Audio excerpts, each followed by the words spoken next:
This is a review of the Logitech K400 wireless touch keyboard and how I found it useful.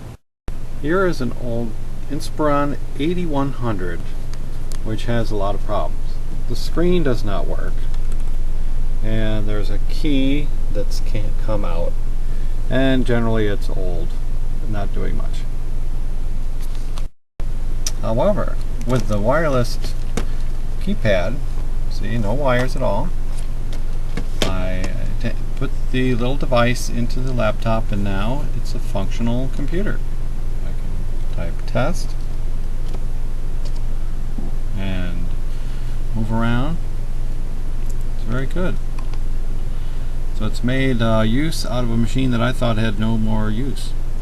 One thing I would suggest though is that the mouse buttons are wasting this area. If they were down closer to the person, that would be better. Otherwise, it's a great keyboard.